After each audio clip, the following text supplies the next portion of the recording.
feels nice and straight. Now the second step is going to be to get the e-brake installed, but first I have to get this Dynamat off, and so I'm going to freeze it off with some canned freeze-off, and yeah, we'll get the bracket fabbed up for the e-brake and do the e-brake lines and get that in and start sliding. The area I'm going to be mounting it is somewhere right here, and I'm probably just going to weld it straight to the chassis, but there's this this Dynamat here, this soundproofing stuff. It's really hard to get off and you can't weld it. So I was looking around YouTube and I saw a guy who got some canned freeze off.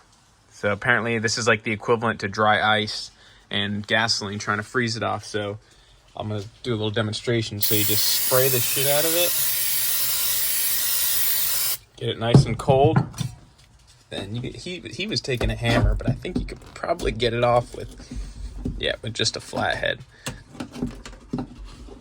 You see it freezes it right off.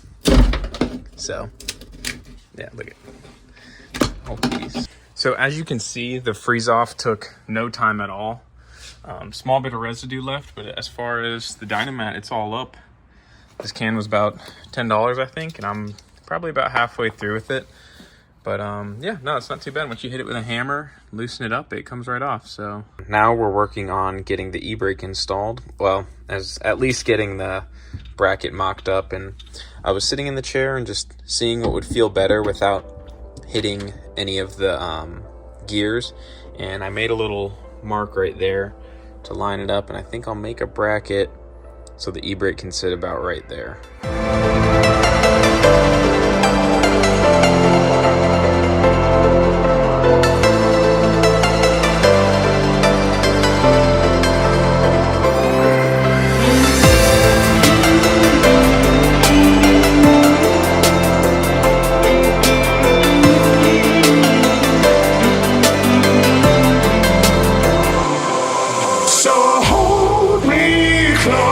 This time I'm coming home again tonight, and save your tears this time.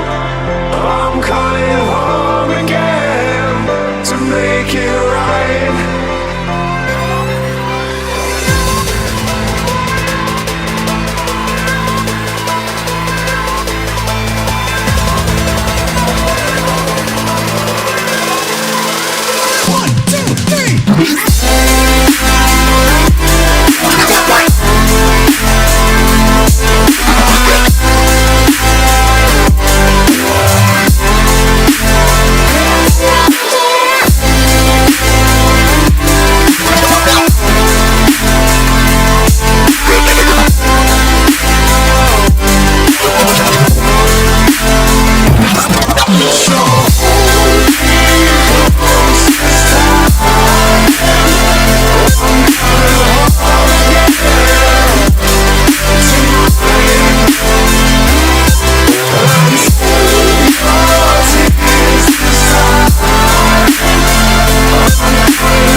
So this is the LSPV that I took out.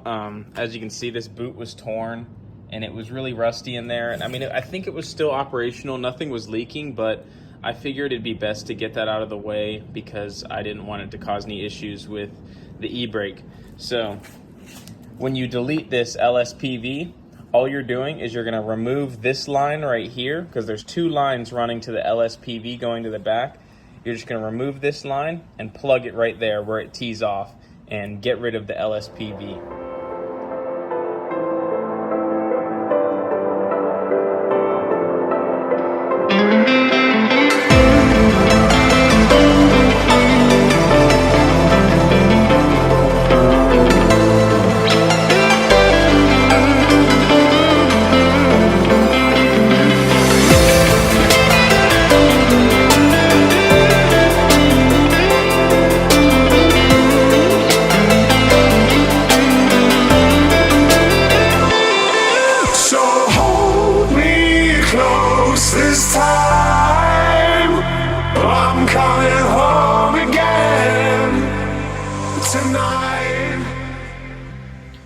Alright, so this is currently how I have my e-brake plumbed in. I'm just tapping right off the feed from the master that feeds the e-brake master and then delivers braking to the rear wheels. Save your tears this time. I'm coming home again to make it right.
So I just took it for a test drive around the block, just making sure that my brakes work and that the e-brake works.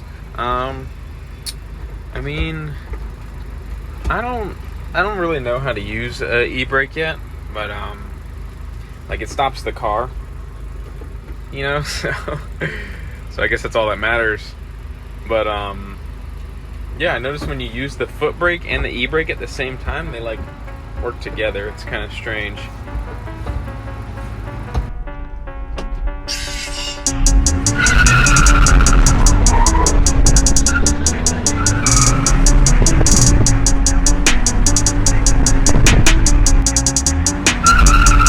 Get over here!